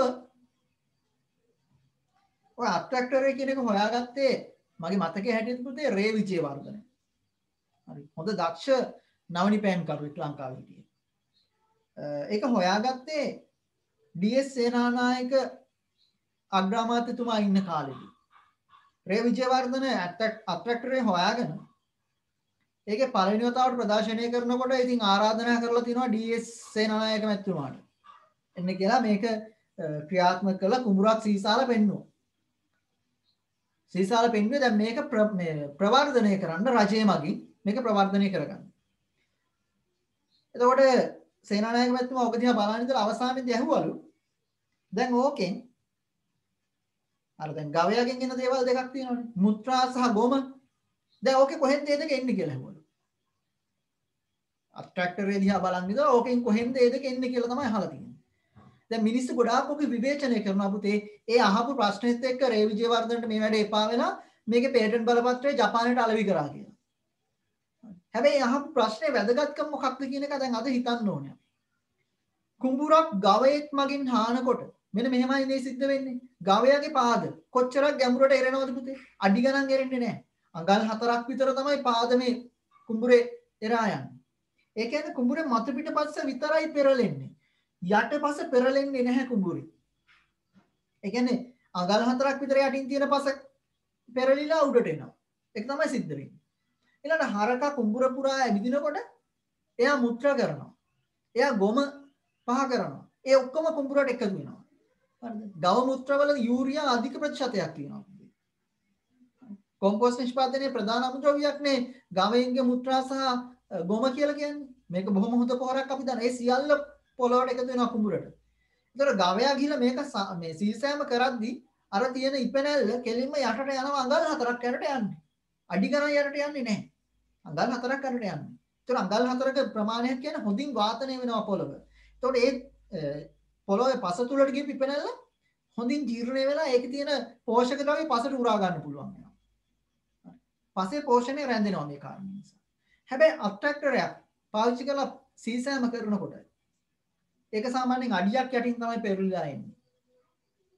අඩියක් යටට තමයි අර තියෙන ඉපැනැල්ල යන්නේ. අඩියක් යටට ගියාම පුතේ ඔය මැටි සහිත පසේ අඩියක් යට හොඳ පාංශු වාත ප්‍රමාණයක් රැඳිලා නැති නිසා ඒ කොටස් වියෝජනය වෙන්නේ නැතුව යනවා. ඒ කියන්නේ ඒක පොහොර බවට පත් වෙන්නේ නැහැ. ඊට පස්සේ උඩට එන්නේ පුතේ අඩියක් යට තිබ්බ පස ඒ උඩට එන පසෙත් පොහොර නැහැ. මේ ඊට පස්සේ අර තියෙන ඉපැනැල්ල මේක ජීර්ණය කරවන්න ඕනේ ශුද්ධ ජීවීන් ටික ඉන්නවනම් දැන් ඉන්නවා කියලා හිතමුකෝ අපි කුඹුරේ. හැබැයි දැන් ගොවියෝ මේකට ගිහලා වීස්සට පස්සේ මේකේ අස්වැන්න නැත්නම් මේ භෝගේ හොඳට වැඩෙන්නේ නැහැනේ. ඇයි පොහොර මදිනේ. ඒ නිසා මෙයාලා કૃතිමව පොහොර ඉහිනවා. රසායනික පොහොර මේකට දානවා. රසායනික පොහොර දාපු ගමන් අර හිතකර ජීවීන් ටික නැති වෙලා යනවා. ඊගාව කන්නටත් උදේ අස්වැන්න ගන්න අපහසුයි පොහොර නැතුව හේතුව අර තියෙන අපද්‍රව්‍ය ටික ජීර්ණය වෙන එක නවතිනවා එතනින් එහාට. එතකොට සාමාන්‍යයෙන් දැන් අවුරුදු ගාණක් තිස්සේ අපි රසායනික පොහොර භාවිතා කරගෙන ආවනම් අපිට එකපාර රසායනික පොහොර නවත්තන්න බැරි ඒකයි. රසායනික පොහොර නවත්තපු ගමන් කොච්චර කාබනික පොහොර දැම්මත් පුතේ ඒක අවශෝෂණය කරගන්න පුළුවන් තත්ත්වයට පත් කරන්න පාංශු ශුද්ධ ජීවීන් නැහැ පොළොවේ. ඒ නිසා වසර දෙකමාරක් විතර යනකම් ඒ කියන්නේ කන්න 5ක් විතර ගත වෙනකම් පුතේ කුඹුරුව විතරෙන් හොඳ අස්වැන්නක් ගන්න බෑ කාබනික පොහොර භාවිතා කරලා. අනිවාර්යෙන් රසායනික පොහොර යම් ප්‍රමාණයක් එකතු කිරීම හෝ එහෙම නැත්නම් පාංශු ශුද්ධ ජීවීන් අඩංගු ජෛව පොහොර එකතු කිරීම කළ යුතුමයි. හැබැයි ජෛව පොහොර එකතු කරන්න ඕනේ පුතේ අර අපි හිතමුකෝ දැන් කුඹුරට මොනවා හරි ඔය තියෙනවනේ පොහොර වර්ග එක පොහොර වර්ගයක් ගහන්න තියෙනවා කියලා මාස දෙකෙන් පොහොර වර්ගය ගහනකොට කාබනික පොහොරත් මාස දෙකෙන් දාලා හරියන්නේ නැහැ. ඒක ඊට කලින් දාන්න ඕනේ. මොකද ඒකේ වියෝජනය වෙලා මාස දෙකක කාලෙකදී උරා ගන්නයි ඕනේ වෙන්නේ. මාස දෙකකදී කාබනික පොහොර දැම්මොත් ඒකේ වියෝජනය වෙලා උරා ගන්න පුළුවන් තත්ත්වයට එන්න තව මාසයක් විතර යයි. එතකොට වගාවේ හානි වෙන්න ඕන ටික හානි වෙලා ඉවරයි. ඒ කියන්නේ මේක පූර්ව සැලසුමක් සහිතව ක්‍රියාත්මක කරන්න ඕනේ තත්ත්වයක්. සැලසුම් නැමැතිව අර ඔළුවට පොල්ලෙන් ගෙවුවාගේ ක්‍රියාත්මක කිරීමේ දෝෂයක් ඒ වගේ දෝෂයකට වන්දි ගෙවන්න සිද්ධ වෙන්න පුළුවන්. එහෙම ක්‍රියාත්මක වුණොත්. එහෙම එකක් තියෙනවා. හැබැයි අනිවාර්යයෙන්ම රසායනික පොහොර භාවිතයෙන් අපි අත් මිදෙන්න ඕනේ. එහෙනම් මේක හරි වැදගත්. හරි. ඒතකොට පරිසරයේ පැවැත්මට බාධාවක් වෙනවා ඇත්තටම ගත් රසායනික පොහොර. එහෙනම් මේ බාධාව සිද්ධ වෙන එක වළක්ව ගන්න නම් කාබනික පොහොර භාවිතය වැදගත් වෙනවා. ඒ වගේම තමයි අකාබනික පොහොර අධිමාත්‍ර ලෙස යෙදුවාම පුතේ ශාක නිෂ්පාදන ඔස්සේ මිනිසාට බලපෑම් ඇති කරනවා. ඒවායේ තියෙන බැරලෝහ වර්ග මිනිසාගේ දේහයට ඇතුල් වෙලා අහිතකර විපාක ඇති වෙන්න පුළුවන්. හරි. ඒ කියන්නේ ගොඩක් වෙලාවට වකුගඩු ආශ්‍රිත රෝගාබාධ, පිළිකා වගේ තත්ත්වයන් ඇති වෙන්න පුළුවන්. සාමාන්‍යයෙන් මේ අකාබනික පොහොර භාවිතය ලංකාවේ කොච්චර වැඩි වුණාද කියනවා නම් 100 300 දක්වා වැඩි වෙලා තියෙනවා ලංකාවේ එළවලු අස්වැන්නේ තියෙන්න ඕනේ බැරලෝහ ප්‍රතිශතය. ඒ කියන්නේ බැරලෝහ හැම එකම තියෙන්න පුළුවන් පුතේ. ඒ තියෙන්න පුළුවන් ප්‍රමාණය වගේ 100 300 ගුණයක් අපේ භෝග වර්ගවල තියෙනවා. අපි පරිභෝජනය කරන භෝග වර්ගවල තියෙනවා. ඒක හොයාගෙන තියෙනවා. ඒ නිසා මේක ඉතාම අහිතකරයි. තුන්වෙනි කාරණය තමයි කාබනික පොහොර භාවිතයේදී පුළුල් පරාසයක පෝෂක පසර එකතු වෙනවා. ඒ කියන්නේ පෝෂක වර්ග එකක් දෙකක් නෙමෙයි. ඉතා විශාල ප්‍රමාණයක් එකවර පසට එකතු වෙනවා. හැබැයි අකාබනික පොහොර වලින් ඉතා සීමිත පරාසය විතරයි. යූරියා දානවා නම් නයිට්‍රෝජනීයව විතරයි. ෆොස්ෆේට් දානවා නම් ෆොස්ෆරස් අඩංගු කැටයන ටිකක් විතරයි හම්බ වෙන්නේ. ඒ හින්දානේ පොහොර වර්ග කීපයක් දාන්න වෙන්නේ. හැබැයි අකාබනික පොහොර වල එහෙම වුණාට කාබනික පොහොර වල වර්ග කීපයක් ඕනේ නැහැ. එක වර්ගයෙන් මො ගොඩක් ඒවා හම්බ වෙනවා. ඊළඟ කාරණේ තමයි කාබනික පොහොර සඳහා විශාල මුදලක් වැය කරන්න ඕනේ නෑ පුතේ. බොහොම අඩු මුදලකට නිපදවා ගැනීමේ හැකියාව තියෙනවා. කාබනික ගොවිතැනින් ගන්න සහල් එළවලු පළතුරු පලා වර්ග සඳහා වර්තමාන ලංකාවේ කවුරු අතරද දැනුම ඇති ජනතාව අතර වැඩි ඉල්ලුමක් තියෙනවා. හරි. මාකට් එකට ගියාම අපිට ගන්න තියෙනවා පුතේ ඕගනික් ෆුඩ්ස් වෙනම තියෙනවා. හැබැයි චුට්ටක් මිල වැඩි. චුට්ටක් මිල වැඩි 10%ක් විතර මිල වැඩි ඒවේ. ඒ මිල වැඩි වුණත් මම නම් ගොඩක් දවස්වල මේ සුපර් මාකට් එකට ගියාම ගන්න නැහැ. ඇයි ගන්න නැත්තේ? මිල වැඩි වුණත් පුතේ පරිභෝජකයෝ ගිහිල්ලා ඒව ගන්නවා කල්ැතුව. මොකද එයාලා වැඩි මිලට උනත් ගන්න පාරිභෝගික පිරිසක් හැදිලා ඉන්නවා. වහ කන්න කැමති නැති අය. හරි. ඒ නිසා මේක හරි වැදගත්. අන්තිම තමයි කාබනික පොහොර භාවිතය නිසා කාලයත් සමග පාංශු ව්‍යුහය වැඩි දියුණු වෙනවා. ඒ කියන්නේ දැන් අපි දන්නවා රසායනික පොහොර භාවිතා කර අවුරුදු 5ක් වගා කරපු භූමියක 6 වෙනි අවුරුද්ද වගා කරන්න ගියත් අර විදිහටම රසායනික පොහොර ඕනේ. හැබැයි කාබනික පොහොර දදා අවුරුදු 5ක් වගා කරපු භූමියක 6 වෙනි අවුරුද්දේ පොහොර නැතත් අවුලක් නැහැ. අර අවුරුදු ගානක් තිස්සේ පොහොර එකතු වෙලා පාංශු ව්‍යුහය වැඩි දියුණු වෙලා දැන් පස්සේ පොහොර ගතිය තියෙනවා කොහොමද? වගා කරන්න පුළුවන් පොහොර නැතත් ඊට පස්සේ අවුරුද්දක්. හරි. ඒ වගේ බොහොම වටිනාකම් ගොඩක් මේකේ තියෙනවා.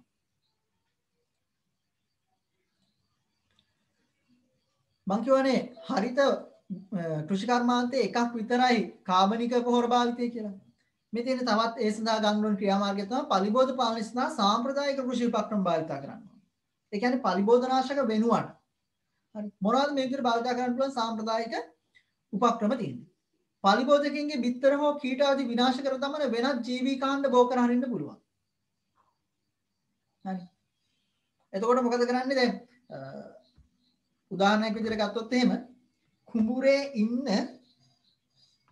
ගැරන්ඩියව කුඹුරේ ඉන්න නයාව කවදාවත් ගොවි මහත්තයෙක් පුතේ තමන්ගේ හතුරෙක් විදිහට සලකන්නේ නැහැ. එයාට ඒක ඉන්න දෙනවා. ඒකට හේතුව මොකක්ද? ඒ කුඹුරේ ඉන්න සර්පයා තමයි කුඹුරේ ගොයම් මස්සන්න විනාශ කරන්න එන මීයන්ව කාදමන්නේ. මියම් කාදාමන්නේ යා. හරි. ඊට පස්සේ ඔය පොල් කිච්චෝ දෙමලිච්චෝ වගේ සත්තු වෙනකොට කවදාවත් එලවන්නේ නැහැ. මොකද අර කීඩෑයෝ දලඹුව වගේ වර්ග ටික අහුලගෙන ඉවත් කරලා දාන්නේ අර කොල්ල ඇවිල්ලා. ඒ නිසා ඒක වටිනවා. ඒත් මේ විදිහට එක් ජීවියෙක් යොදාගෙන වෙනත් පලිබෝධකයෝ පාලනය කරගැනීමේ හැකියාව තියෙනවා. ඊගාව කාරණේ තමයි කෘමි විකාශක ද්‍රව්‍ය. ඒ කියන්නේ ඔය දාස්පෙතියා මල්, කොහොඹ ඇටයුෂ, පැංගිරි කුලයේ ශාක වර්ගවල පත්‍ර තඹපු යුෂ වගේ දේවල් යොදාගෙන පලිබෝධ මර්ධනය කරන්න පුළුවන්. මේ විදිහේ ස්වභාවික පලිබෝධනාශක අහිතකර වෙන්නේ නැහැ මිනිසාට කිසිම විදිහකින්. දැන් ගොඩක් වෙලාවට අද වෙනකොට නම් දකින්න අඩුයි මේ දාස්පෙතියා මල් නිවාසාශ්‍රිතව. හැබැයි පැරැන්නෝ එයාලගේ නිවාසාශ්‍රිතව ගොඩාක් වෙලාවට පුතේ දාස්පෙතියා මල් පාවිච්චි කරලා තියෙනවා. මේ වගා කරලා තියෙනවා.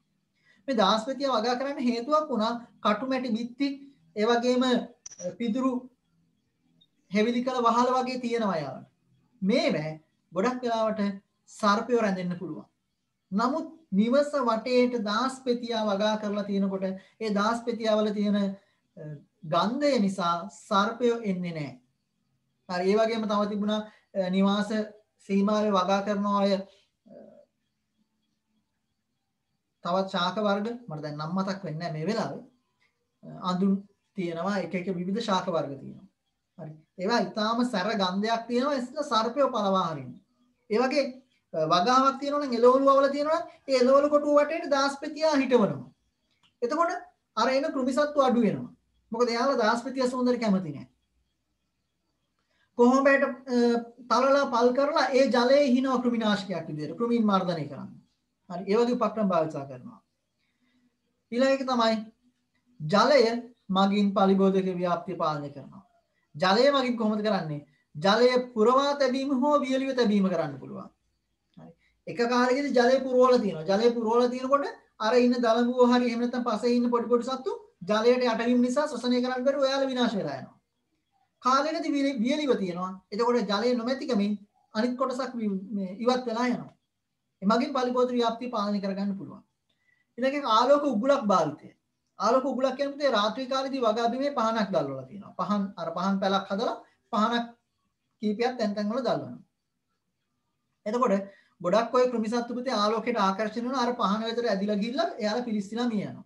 ඒක ආලෝක උගුලක් කියලා හඳුන්වන්නේ ඒකයි. දිය හොල්මන. දැන් දිය හොල්මන නම් ඔයාලා ගොඩක් වෙලාවට දන්නවා. අර උණ බටයකට වතුර පිරෙන්න සලස්වලා වතුර පිරුණාම මේක ගිහිල්ලා ගලක හෝ එහෙම නැත්නම් ටින් බෙලෙක් එක හයියෙන් වදින විදිහට හදලා තියෙනවා. එතකොට වරින් වර රාත්‍රියේ මේක ඉබේම ක්‍රියාත්මක වෙනවා. ඊගා බලන්න මෙන්න මේ ගෝයම මීයන්ගෙන් ආරක්ෂා කරගෙන පොල්ලෙල්ලක් බැගින් සවි කර ලී දණු කුඹුරේ තනින් තන සිටුවයි. එවිට බකමූණන් වැනි පක්ෂීන් ඒ මත වසා සිට මීයන් දඩයම් කරයි. බලන්න හොඳට කියලා දිනව කරන විදිය. ලීයකට පොල්ලෙල්ලක් ගහලා ඒක ගිහලා කුඹුරේ හිටවනවා. එතකොට හරි රැට ඇවිල්ලා බකමූණන්ට අර කුඩි ඉන්න පුළුවන්. ඒ වගේ තව උපක්‍රමයක් තමයි අර මේ පොල් හනසු. හනස්ස නේද වචනේ හරියද මන්ද? නෑ වැරදි. පොල් අතු වල අර මුල කොටස. හරි හනස්ස නෙමෙයි නේද?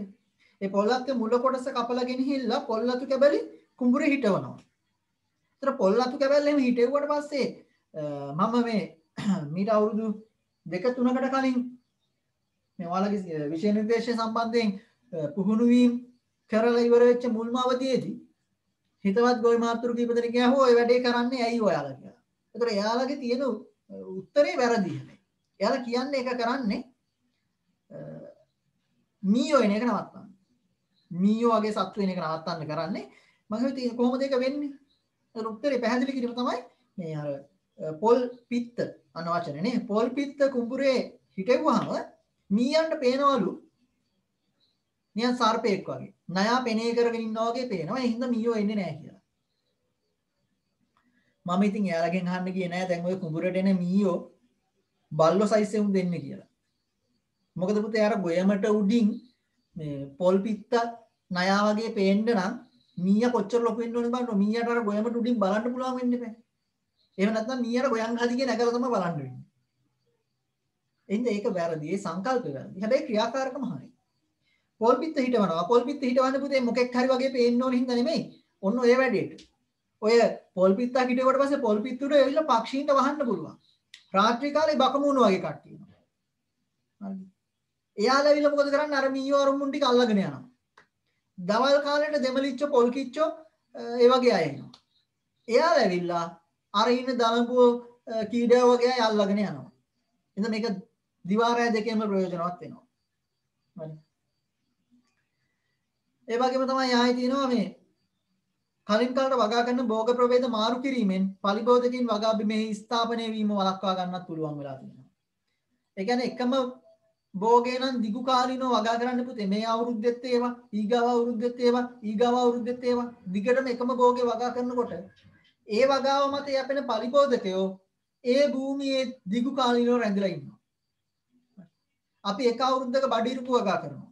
ඒතර බඩිරුඟු වලින් ප්‍රයෝජන ගන්න නැත්නම් බඩිරුඟු වගාවෙන් යැපෙන්න පුළුවන් පලිබෝධකේ ඒ භූමියේ ඉන්නවා.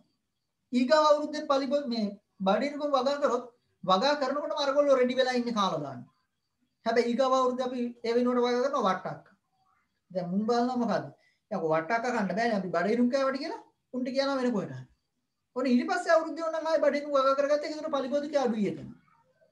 ඒ නිසා එකම භෝගයේ දිගු කාලිනව වගා කිරීම සුදුසු වෙන්නේ නැහැ. මේකට අපි කියනවා භෝග මාරුව නැත්නම් ශස්‍ය භෝග මාරුව කියලා. භෝග වර්ග වරින් වර මාරු කරමින් වගා කිරීම. මේ වගේ උපක්‍රම භාවිත කරන්න පුළුවන් හරිත කෘෂිකර්මයේදී. ඊළඟට අපි කතා කරන්න ඕනේ තමයි ජල කළමනාකරණය. ජල කළමනාකරණයේදී පුතේ අතීතයේ ජල කළමනාකරණය කරන්න ගත්ත හොඳම දේ තමයි වැව කියලා කියන්නේ. දැන් වැව කියන සංකල්පය මෙතන ඔයාලට ඊගාවේ කියත්තේ. මේ වැව තියෙනවනේ. ඔය වැව තමයි පුතේ අපේ විෂය නිර්දේශය පුරාම අපිට හම්බෙන වැවේ රූපය. හරි ඔය ඇඳලා තියෙන රූපය. හැබැයි මේකේ තියෙනවා වැවක තියෙනවා ප්‍රධාන කොටස් ටික. වැව් බැම්ම සොරවුව රළපනාව බිසෝකොටුව වාරියල පිටවාන වැව් ඉස්මත්ත වැව ඔක්කොම ටික මේක තියෙනවා බොහොම පැහැදිලි රූපයක් මේ. හැබැයි වැව කියන්නේ ඔහොම සංකල්පයක් විතරක් නෙමෙයි. මෙහෙම රූපයක්කින් පෙන්වන්න පුළුවන් එකක් නෙමෙයි පුතේ. වැව කියන්නේ වෙනම සංස්කෘතියක්. ලංකාවේ වැව් ඉතිහාසය හොයාගෙන ගියහම මේ අපේ රජවරු වැව් හදන්න පටන් ගන්න ඇයි කියන එක තමයි අපිට හම්බෙන උදාහරණ. ඒ කියන්නේ අපිට හේතු හම්බ වෙනවා. එක කාලෙකදී පුතේ දුර්භික්ෂයක් එනවනේ ලංකාවේ. මට රජ කාලය මතක නැහැ. අර ආලෝක උදපාදි චිත්‍රපටියේ නිරූපණය වෙන්නේ අන්නේ කාල සීමාවනේ. දුර්භික්ෂයක් එනවා. ඒ දුර්භික්ෂයක් ඇවිල්ලා මගේ මතකයේ හැටියට පුතේ කියන්නේ රහතන් වහන්සේලා 60000ක් පිරිනුවන් පානවස් එයා හිතින් හිතලා. මොකද අර මිනිස්සුන්ට කරදරයි. දාන වේලා ගිහින් දෙන්න විදිහක් නැහැ. ඒ ගැන අනුකම්පා කරලා අනුකම්පාවෙන් පිරිනුවන් පාන තීරණය කළා. එකවර 60000ක් රහතන් වහන්සේලා පිරිනුවන් පානවා කියන ඒ කාල සීමාවක දුර්භික්ෂයේ ප්‍රබලතාවය මත. මිනිස්සුන්ට කණ්ඩව නැතුව. අන්නේ දුර්භික්ෂයෙන් බැටකාපු නිසා මගේ මතක හැටියට අවුරුදු 9ක්. එක දිගට අවුරුදු 9ක් තිබුණ දුර්භික්ෂයේ ප්‍රතිඵලය විදිහට තමයි ඊට පස්සේ අපේ හෙළ රජදරුවෝ මොකක් කරන්න ගත්තද? වැව් හදන්න පටන් ගත්තා.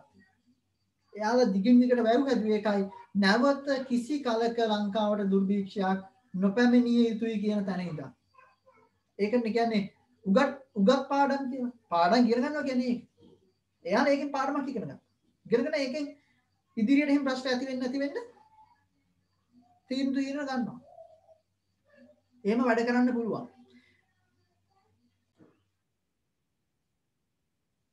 මේ වැවේ සංකල්පය හරි වැදගත් ඒ නිසා. හැබැයි අපිට අපේ විෂය නිර්දේශය තුළින් වැව ගැන ලොකුවට කතා කරන්න නැහැ. වැව ගැන ලොකුවට කතා කරන්න. තව තැනක තියෙනවා අපිට. ස්වභාවික සම්පත්‍ය අර්ථය අපිට ආයසරයක් වැව හම්බෙනවා ඒත් පොඩියට. 11 වසරේදීත් අපිට වැව හම්බෙනවා විද්‍යාවට. හරි. මේක හරි සුවිශේෂයි. ඒකයි තනින් තන මේක ගැන කතා කරන්නේ. එතකොට වැව තිබුණේ වැසි ජලය එක්රැස් කරගන්න. අද වෙනකොට තියෙන ප්‍රශ්න තමයි වැව් වල ධාරිතාව 3න් 1කටත් වඩා අඩු වෙලා තියෙනවා. يعني 3න් 1කටත් වඩා අඩු මට්ටමක් දක්වාම අඩු වෙලා තියෙනවා. ඒ කියන්නේ වැවක පිරෙන්න පුළුවන් මුළු ජල ප්‍රමාණය 3න් 2කට වඩා අද වෙනකොට රොන් මඩ වලින් තමයි පිරලා තියෙන්නේ. ඉතින් මේ රොන් මඩ තත්ත්ව නිසා මොකද වෙන්නේ පුතේ? යන්තම් දවස් දෙකක් වහිනකොට වැව පිරීලා ඉතුරු වතුර ටික උතුරලා යනවා. ඒ වගේම තමයි යන්තම් මාසයක් පායනකොට වැව හිඳිලා යනවා. හැබැයි අර රොන් මඩ තට්ටු අයින් කරලා වැව යථා තත්ත්වයටපත් වුණා නම් අර සති ගානක් තිස්සේ වහින වතුර ටික ඔක්කොම මේකේ පුරව ගන්න පුළුවන්. ඒ වගේම තමයි මාස දෙක තුනක් පෑවුවත් වැව හිඳෙන්නේ නැහැ. මොකද ඒකේ ජලස්කන්ධය අධිකයි. ඒ නිසා මේක කළ යුතු දේ ඒක අලුතෙන් වැව් හදන්න තැන් නැහැ ශ්‍රී ලංකාවේ. ඒ කියන්නේ වාරි සිතියම් ගත්තාම බොහොම පැහැදිලි වැව් හදන්න පුළුවන් හැමතැනම වැව් හදලා තියෙනවා. හරි. බොහොම හොඳට. ඒ ටික අපි පිරිසකර කරන්න ඕනේ. ඒ ටික අපි හාරන්න ඕනේ. ඒ ටික අපි සංරක්ෂණය කරගන්න ඕනේ. එතකොට අපිට පුළුවන් නැවත වැස්සක් නැහැ කියලා දුක් නොවි පීඩාවටපත් නොවි ඉන්න જાතියක් බවට පත් වෙන්න. වැව හරි වැදගත්. හැබැයි අද වෙනකොට වැවට වඩා වෙනස් විදිහේ උපක්‍රම පාවිච්චි කරනවා. මේ තියෙන උපක්‍රම දෙකක්. මේ පළවෙනි එක තමයි වැසි ජලය එක්රැස් කිරීම නිවාස මට්ටමින් කරනවා. මේ තියෙන වැසි ජල ටැංකියක්නේ. ඒතොර වර්ෂාව අඩු ප්‍රදේශවල වර්ෂාවක් ලැබෙන කාලේ ඉස්සෙල්ලම වහින වතුරෙන් කරන්නේ වහලේ සෝදන එක. ඔය ටැංකියට දාලා තියෙන බටේ අයින් කරලා වහලේ හොඳට කවුරු හරි කෙනෙක් නැගලා ඉදලක් අරගෙන අතු ගාලා හොඳට සෝදා හරිනවා පළවෙනි වැස්සෙන්. දෙවෙනි වැස්ස වහිනකොට පුතේ බටේ සෙට් කරනවා කො ගානට මේ තියෙන ටැංකියට. ඔය කලයක ෂේප් එක තියෙන්නේ. දැන් මේක නම් මට පේන්නේ මේ කුළුණක් උඩ හදපු එකක් වගේ. හැබැයි එහෙම නෙවෙයි සාමාන්‍ය ඔක පොළවේ තියෙනවා සිමෙන්තියෙන් හදන්නේ. මේක ඇතුළට එකතු වෙන ජල ප්‍රමාණය පුතේ ලීටර් 25000ක් වෙනවා. එතකොට ලීටර් 25000ක් කියලා කියන්නේ මාස 3කට ඇති ජලය. මාස 3ක් යනකම් මේ වතුර පල් වෙන්නේ නැහැ. මොකද මේක ඉතා හොඳින් වාතනය වෙනවා. මම කියනවා ඔක සිමෙන්තියෙන් නිර්මාණය කරන්න කියලා. දැන් අද වෙනකොට මම දන්නවා මේ අද වෙනකොට ප්ලාස්ටික් ටැංකි දෙනවා. ලීටර් 20000 ප්ලාස්ටික් ටැංකියක් තමයි අද වෙනකොට දෙන්නේ. හැබැයි ප්ලාස්ටික් ටැංකියේ ජලය ඔය තරම් කාලයක් තියාගන්න බෑ. ඒ ජලය පල් වෙනවා, කැකෑරෙනවා. ඒක පරිභෝජන නුසුදුසු තත්ත්වයකටපත් වෙනවා. ඒ නිසා ඔය කොන්ක්‍රීට් ටැංකිය තමයි ඊටාම හොඳ සුදුසු ක්‍රමය වෙන්නේ. වහලේ මතට වැටෙන ජලය ටික තමයි මේකට එකතු කරගන්නේ. බීමට ආහාර පිසීමට හැර නිවසේ අන්‍ය සියලු කාරණා සඳහා මූණ සෝදන්න නාන්න කරන්න සියල්ලටම පාවිච්චි කරන්න පුළුවන් ওই ජලය. මේක ඉතාම හොඳ සංකල්පයක් ක්‍රියාවලියක්. දෙවෙනි රූපෙන් තියෙන බින්දු ජල සම්පාදනය. ඒ කියන්නේ වතුර බින්දුව තමයි සපයන්නේ. කාටද? ගස් වලට, පැන ඇටි වලට, වගාවන්ට. බින්දුවක් මදින පුතේ. හැබැයි මේ බින්දුව කියන්නේ දවසට සැරයක් නෙමේ. බින්දු ජල සම්පාදනයේදී දවස මුළුල්ලේ බින්දුව ඒ ශාකය ගාවටම වැටෙන්න සලස්වනවා නල පද්ධතියක් මගින්. මේකේ වාසි කීපයක් තියෙනවා. එකක් තමයි මේකේ ජලය පිරිමැසෙනවා. අනිත් එක තමයි පුතේ ජලය ලැබෙන්නේ පැලෑටිය මුලට විතරක් නිසා ඒ වටේ තියෙන භූමිය වියලි. වටේ පොළව වියලි නිසා වටේ වල් පැලෑටි වර්ධනය අවමයි. ඒ නිසා වල් පැලෑටි වර්ධනය මේකෙන් ලේසි වෙලා තියෙනවා. දැන් ඔය වගේම තව උපක්‍රම පාවිච්චි කරනවා පුතේ. ඔය විදිහට සම්පාදනය කරන්න තරම් හැකියාවක් නැත්නම් ඊට සරල ක්‍රම තියෙනවා. සිදුරු කරන ලද කල වල දැමීම කරනවා. ඒ කියන්නේ අපි කල ගෙඩියක් වලලනවා වටේට සිදුරු විතර. වලලා ඒ වටේට පැල 3ක් 4ක් අපි හිටවනවා. හිටවලා අපි පසට වතුර දාන වෙනකොට අපි කලේ පුරවනවා. දවසකට හෝ දෙකකට නැත්නම් සතියකට හෝ සැරයක් කලේ පුරවනවා. එච්චරයි. කලේ පුරවලා වහලා තියෙනවා. ඒතකොට කලයේ ඔස්සේ ජලය කෙමෙන් කාන්දු වෙවි එකතු වෙනවා වටේ පසට අර ශාකවලට අවශ්‍ය විදිහට ජලය සැපේනවා. ඒ වගේ බින්දු ජල සම්පාදන ක්‍රම ඉතාම ඉහළ ජල කළමනාකරන ක්‍රම වේද විදිහට අපිට හඳුන්වන්න පුළුවන්. ජලයෙන් පස්සේ අපිට හරිත කෘෂිකර්මාන්තයේදී කතා කරන්න තියෙන්නේ භූමි කළමනාකරණය ගැන. දැන් කෘෂිකාර්මික භූමියක් කොහොමද කළමනාකරණය කරගන්නේ? කෘෂිකාර්මික භූමියක් කළමනාකරණය කරනකොට සැලකිලිමත් වෙන්න ඕන කාරණා කීපයක් තියෙනවා. ඔයාලට පෙන්වලා තියෙන්නේ කාරණා ටික. පළවෙනි එක තමයි බෑවුම් ප්‍රදේශ සංරක්ෂණය කරන්න ඕනේ. බෑවුම් වල හිතේ හැටියට හිතුමලා අපිට වගා කරන්න කියොත් එහෙම පුතේ නායම් අවදානම ඇති වෙන්න පුළුවන්. හරි ඒකයි දෙවෙනි කාරණේ කියන්නේ බෑවුම් අධික කඳු ප්‍රදේශ වගා කටයුතු සඳහා භාවිතා කිරීම අනතුරුදායක වේ කියලා. හැබැයි පුතේ ඔය බෑවුම් සහිත කඳු නේද ඉංග්‍රීසින්ගේ කාලෙදී තේ වගාවන් සඳහා යොදාගත්තේ. හොඳට කල්පනා කරලා බලන්න ඔයාලට මේ තොරතුරු හොයන්න පුළුවන් කාල වේලාව තියෙනවනේ ඕන තරම්. තොරතුරු හොයන්න පුතේ ඔයාලට හම්බ වෙයි මෙන්න මෙහෙම තොරතුරු ටිකක්. ලංකාවේ නායම් අතිශය බහුතරයක් සිද්ධ වෙන්නේ තේ වගා භූමි ආශ්‍රිතව. පළවෙනි කාරණේ. දෙවෙනි කාරණේ මේ නායම් සිද්ධ වෙන්නේ ඉංග්‍රීසින්ගේ කාලේ වගා කරපු තේ වගාවල නෙමෙයි. පසු කාලීන වගා භූමි වල. මොකක්ද හේතුව? පුතේ මේ අපේ පැතිවල තියෙන ශේෂ කඳු වල තේ වගා කරන්න පුළුවන් නම් සුද්දට පිස්සු නැහැ. අර ගල් විදගෙන උඩරට ගිහිලා තේ වවන්න. සුද්ද තේ වේවි උඩරට. සුද්ද මේ පැති වේවි රබර්. එහෙමනේ කරේ. අපි මොකද්ද කරේ? අපි සුද්ද රබර් වවපු එකේ උට පිස්සු කියලා අපි තේ වවන්න පටන් ගත්තා. හැබැයි මතක තියාගන්න තේ වවන එකේ තියෙන අවදානම. තේ වගාවට යොදනවා ඩොලමයිට් පොහොර. වගාව කරන්නම කලින්. ඒ ඩොලමයිට් ටික කාන්දු වෙනවා පස තුලට. පස තුලට කාන්දු වෙලා පසේ ලේයර් එකක් විදිහට හැදෙනවා. ස්තරයක් විදිහට ඩොලමයිට් ස්තරයක් පසේ රැඳිලා තියෙනවා. ඊට පස්සේ තේ පැල. තේ පැලයක පුතේ ඒ කියන්නේ තේ ගහක මුල් යන්නේ ඒ තේ ගහේ උස හා සමාන ප්‍රමාණයක් තමයි. ඒ කියන්නේ අඩි 3ක් විතර ගැඹුරට විතරයි මුල් යන්නේ. එතනින් ගැඹුරට මුල් විහිදෙන්නේම නැහැ. ඒ කියන්නේ මේ මුල් තට්ටුව සහ අර ඩොලමයිට් තට්ටුව නිසා ස්තරීභවනයක් සිද්ධ වෙනවා පසේ. ස්තර වෙන් වෙනවා. පොළවේ ස්තර, පොළවේ ලේයර්ස් වෙන් වෙනවා. ඊට පස්සේ වර්ෂාවේදී පස තුලට ජලය කාන්දුනාම අර තේ ගස් තියෙන අඩි 3ක් විතර ගැඹුරින් තියෙන ස්තරය ඇතුලෙන් වතුර තැම්පත් වෙලා උඩ තියෙන ඒ අඩි 3-4ක් ඝනකම ස්තරය ලිස්සලා යන්න පටන් ගන්නවා. ඕකට තමයි නායක් කියලා කියන්නේ. නායක් ආරම්භ වෙන්නේ එහෙමයි. ඒ නිසා මේ බෑවුම් ප්‍රදේශ සංරක්ෂණය කරන්න නැතුව තේ වගා කිරීම ඉතාම අහිතකරයි. තේවැනි භෝග වගාව ඕනම භෝගයක් පුතේ. හැබැයි ඉංග්‍රීසින් වගා කරේ කොහොමද? ලස්සනට ගල් වැටි දාලා අපි කියන්නේ හෙල් මලු ක්‍රමයට එහෙම තමයි යාලා වගා කරේ. ගල් වැටි දාලා කාණු පද්ධතිය හදලා කාණුත් කළු ගලෙන් බැන්දා. නිකම්ම කාණුව කපලා තිබුණේ නැහැ. ඔයාලා තේවත්තක ගියොත් බලන්න පුතේ. තේවත වල තියෙන්නේ ජලය ගලාගෙන හදපු කාණු පද්ධතිය කළු ගලෙන්. අඩියත් කළු ගලෙන් බැදලා තියෙන්නේ කාණුව. ඇයි? පස තුලට ජලය කාන්දු වීම අවම කරන්න.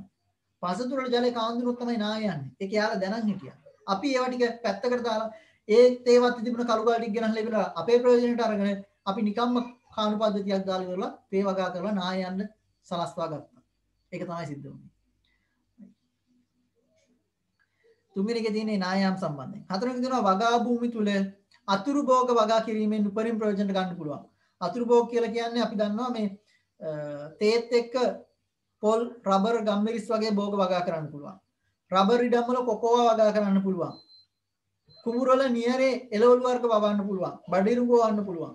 ඒ වගේ ඒවට අපි කියන අතුරු භෝග. ඒතකොට අතුරු භෝග වගා කිරීම නිසා ඊටා ඉහළ ඵලදායීතාවක් ලබා ගන්න පුළුවන් පොළවේ භූමියේ.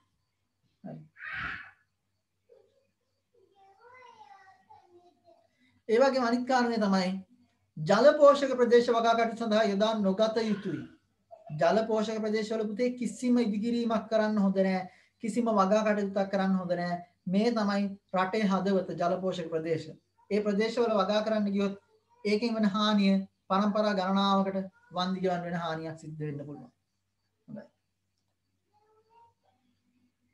ඊළඟට අපි බලමු මේ භූමියක පාංශු සාධකවල ගුණාත්මක බව ඉහළ මට්ටමක තියාගන්න මොනවද අනුගමනය කරන්න ඕනේ ක්‍රියාමාර්ග. පළවෙනි කාරණය තමයි කෘෂිකර්මාන්තයේ සුදුසු පාංශු වයනයක් ඇති කරන්න ඕනේ. ඒ කියන්නේ සමහර ප්‍රදේශවල තියෙන පුතේ වැලි පසක්. ඒතොර ඒකේ සමහර භෝග වර්ග විතරයි හැදෙන්නේ. සමහර ප්‍රදේශවල මැටි පසක්. ඒවා හැදෙන්නේ සමහර භෝග වර්ග විතරයි. හැබැයි ওই දෙක මිශ්‍ර කරොත් අපිට පුළුවන් ඕන භෝගයක් වගා කරන්න පුළුවන් විදිහේ ප්‍රශස්ත පසක් හදාගන්න. ඒ නිසා හැම වෙලේම අපි උත්සාහ කරන්න ඕනේ මේ ආතේ ඒ මූරුව දෙන්න පොඩි කළ තියාගෙන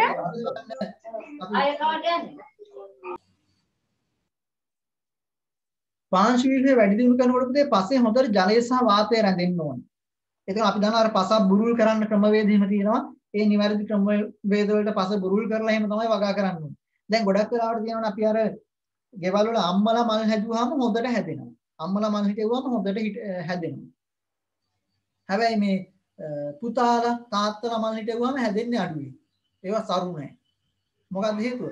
අම්මලා මල් හිටවනකොට හොඳට පොළව බුරුල් කරලා පස බුරුල් කරලා පොහොර පස් කලවම් කරලා වැලි කලවම් කරලා ප්‍රමිතියට කරනවා. අපිට මල් පැලයක් දීලා හිටවපන් කිව්වම ගියා ඔය කෝටු කැල්ලකින් හරි යකඩින් හරි වලක් හැරුවා මල් පැලේ දැම්ම කකුලෙන් පෑදුවා අපි ආවා. අනේ හැදෙනවා නම් හැදියම් කියලා. එහෙම නෙවෙන්නේ. ඔකේ අනිත් පැත්ත තමයි පුතේ එළවලු එහෙම වගනකොට. මොනවා හරි එළවලු කොටුවක් එහෙම හදා ගන්නකොට තාත්තලා හැදුවාම හොඳට අස්වැන්න තියෙනවා පැල ටික හොඳට හැදෙනවා. අම්මලා එළවලු වවන්න කිව්වොත් එම ඔක අනිත් පැත්ත. හරි. මොකද අම්මලා එළවලු වවන එකට එච්චර රුචි නැහැනේ. දැන් ඕන අම්මලා ටික මට බයිනවා. හරි. නෑ මං කියන්නේ මේ හැම නෙමෙයි කියන්නේ. අපි පුතේ හැම දෙයකදීම ශාකයක් වගා කරන්න කලින් අපි හිතන්නේ පස්සේ ජල වහන ක්‍රමයක් හරියට තියෙනවා. ඒ කියන්නේ අපි හිතමු මල් පෝච්චියක් කියලා. මල් පෝච්චියක් වුණත් පතුලින් ඉඳන් උඩටම හොඳට මේ පස් වලින් පෙරවලා තද කරොත් ඔකේ වතුර ටික බැහැලා යන්න විදියක් නැහැ පුතේ. එතකොට මුල් කුණු වෙලා ශාකය මැරෙන්න පුළුවන්. අපි ඒ නිසා තමයි මල් පෝච්චියක් පුරවන්න ගන්නකොට යටින්ම ගඩොල් කැටි ටිකක් දාලා පොඩි ඊට උඩින් කොහුබත් ටිකක් හරි පොල් කොහු ටිකක් හරි දාලා ඊට උඩින් රළු වැලි මිශ්‍ර පස් ටිකක් දාලා ඒ විදිහට මේක ක්‍රමවත්ව හදාගන්නේ. අර ජලය හොඳට කාන්ත වෙලා බැහැලා යන්න ඕනේ. පස්සේ තෙතමනේ රැඳෙන්න ඕන උනාට පස්සේ ජලය රැඳෙන්න ඕනේ නැහැ. හරි. මොකද අපි ගොයන් නෙවෙයිනේ මල් පෝච්චි හිටවන්නේ. දැන් ගොඩක් වෙලාවට අපි අත්දකින්න කාරණයක් ඕක. පාසලකට ගියාම පාසල් වල මල් පෝච්චි තියෙනවා. උස්සලා පොළවේ ගියාම පෝච්චිය බින්දෙනවා. හැබැයි අර පස් ටික කුට්ටිය පිටින් ගන්න පුළුවන් ලස්සන මල් පෝච්චිය වටේ. ගෙවල් වල සමහර වෙලාවට එහෙම ඒවා තියෙනවා. ඒ කියන්නේ මොකද්ද? පස් ටික තද වෙලා ඒක නිකන් ගලක් වගේ වෙනවා. ඉතින් ඕකේ මල් හැදෙන්නේ නැහැ. මල් තියා මොනවත්වත් හැදෙන්නේ නැහැ. හැදුනොත් ඉතින් අර ගල් උඩ හරි හැදෙන නිදිකුඹ විතරයි හැදෙන්නේ. ඒ නිසා පස බුරුල් කරන එක හරි වැදගත්. හරි. ඊළඟට භූමිය තුල යහපත් ජලවාහන පද්ධතිය එහෙනම් ජලවාහන පද්ධතිය හොඳට හදන්න ඕනේ. ඒ වගේම කාබනික පොරය යොදලා පසේ ගුණාත්මක භාව ඉහළ නංව ගන්නත් ඕනේ. ඒ වගේම තමයි භූමියේ එක් එක් ස්ථානයට ගැළපෙනම භෝග වර්ග හොයලා වගා කරන්නත් ඕනේ. මෙන්න මේ වගේ ක්‍රියාවල ටිකක් කරාම අපිට පුළුවන් පුතේ භූමියේ පාංශු සාධකවල ගුණාත්මක බව ඉහළ නංවා ගන්න. ඒ වගේම තමයි ඊගාට අපි බලමු තිරසාර කෘෂිකාර්මික භූමි කළමනාකරණය තුළින් අපිට අත්කර ගන්න පුළුවන් වාසි මොනවද කියලා. මේ විදිහට මහන්සි වෙලා භූමි කළමනාකරණය කරාට පස්සේ අපිට වාසි ගොඩක් අත් වෙනවා පුතේ. එකක් තමයි නිෂ්පාදන ඵලදායීතාව වැඩි වෙනවා. ඒ කියන්නේ අපිට වැඩි අස්වැන්නක් ගන්න පුළුවන් කියන කාරණේ. නිෂ්පාදන ඵලදායීතාව වැඩි. නිෂ්පාදන අවදානම අඩුයි. නිෂ්පාදන අවදානම කියන්නේ පුතේ අපි වගා කරාම වගා විනාශ වෙලා යන්න තියෙන අවදානම. එහෙම නැත්නම් අපේ අස්වැන්න එන කාලේ වෙළඳපොළ මිල පහළ යාමේ අවදානම. දැන් අපි හිතමුකෝ අපිට පුළුවන් මොනවා හරි එළවලුවක් වගා කරන්න පුළුවන් කියන්නේ. බෝංචි වගා කරනවා. හොද්දට කෘමිනාශක ගහලා රාසායනික පොහොර ගහලා වගා කරනවා වැඩි අස්වැන්නක් යනවා. හරිද? ඒ විදිහ අක්කර ගානක් තියෙනවා. මිනිස්සු ගොඩාක් මේ විදිහට වගා කරනවා ගොවියෝ. එතකොට බෝංචි අස්වැන්න ඉතා අධිකයි. ඔය අස්වැන්න ඔක්කොම නෙලන්නේ එකම කාලෙදිනේ. අස්වැන්න නෙලනවා මාකට් එකට එනකොට පුතේ මිල අඩුයි. යයි ඕන තරම් බෝංචි තියෙනවා. හැබැයි අපිත් වවනවා බෝංචි. අපි වවන්නේ කාබනික ක්‍රමයට. අපි රසායනික පොහොර යොදන්නේ නැහැ. අපි කාබනික ක්‍රමයට වවනවා. අපි ඒකට අනුමැතිය ගන්නවා. අපි ඒක පැක් කරනවා ඕගනික් බෝංචි එකක් විදියට. අපි ඒක පැකට් කරලා අපි ඒක යවනවා මාකට් එකට. එතකොට කොයි වෙලේකවත් අනේ සාමාන්‍ය බෝංචි වල මිල රුපියල් 100යි. ඒ හින්දා ඔයාලගේ කාබනික ඒවට අපිට 100ට වඩා ගෙවන්න බෑ කියලා කවුරුවත් කියන්නේ නැහැ. අපි 250යි කිව්වත් 250ට ගන්න කට්ටිය ඉන්නවා. ඒ නිසා අපිට අවදානම අඩුයි. කාබනික වගාවකින් නම් ඉන්නේ අස්වැන්න කිසි ප්‍රශ්නයක් නැතුව අපිට අලෙවි කරගන්න පුළුවන්. ඕක ගොවි මාත්තුරුන්ට තේරෙන්නේ නැහැ ඒකයි වෙලා තියෙන්නේ. හැබැයි ඉතින් රටම කාබනික වගාවක් කරොත් පුතේ ලෝකෙ එහෙම රටවල් නැහැ. එහෙම කරොත් රටේ මස්වැන්න වැඩි වුණත් මිල අඩු වෙනවා. එහෙම එක්කුත් තියෙනවා. හරි. ඊළඟ එක තමයි ස්වභාවික සම්පත්වල හා පසේ හා ජලයේ ගුණාත්මක බව ඉහළ නැංවීම සිද්ධ වෙනවා මේ ක්‍රියාවලියෙන්. ඒක හරි වටිනවා. ඒ කියන්නේ අපි යොදන රසායන ද්‍රව්‍ය ජලයට එකතු වෙලා අන්තිමට ආමාශගත කරගන්න වෙනවනේ පුතේ අපිට.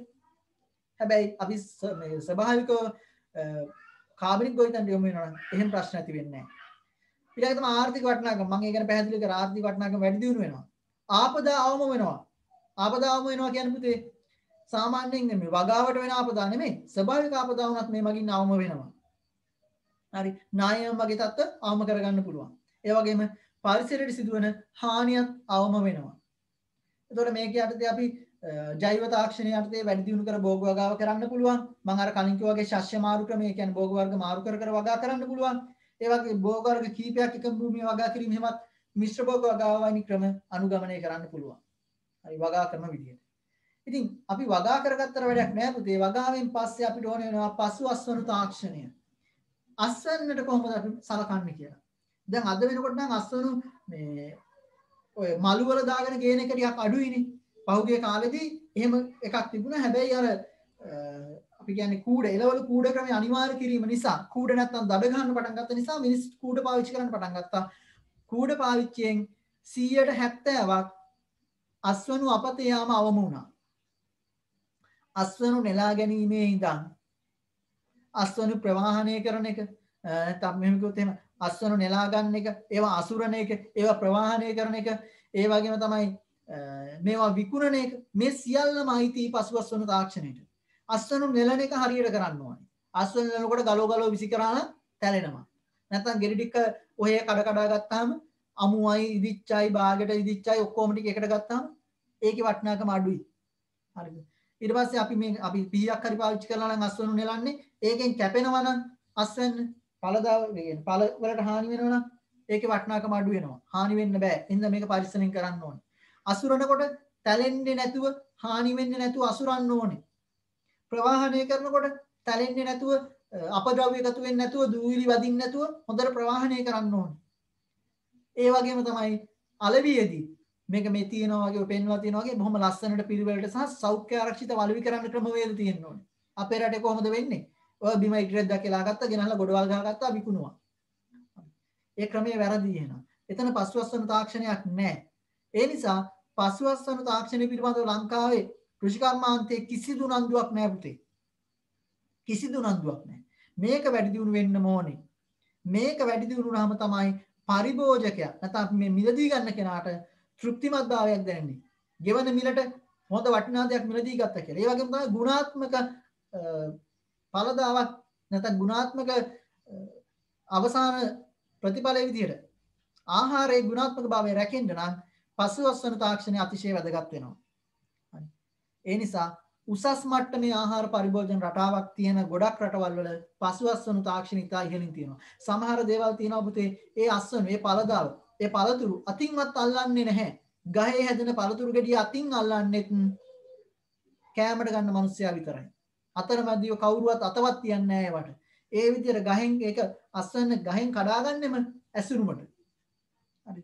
එතන ඉඳන් කෙලින්ම වෙළඳ පොළට ගෙනල්ලා බොහොම සුරක්ෂිතව තියලා අවසානයේදී ගෙදර ගෙනහිලා අපි කෑමට ගන්නකොට තමයි ඇසුරු විවර කරලා ආහාරය අස්වැන්න එළියට ගන්න.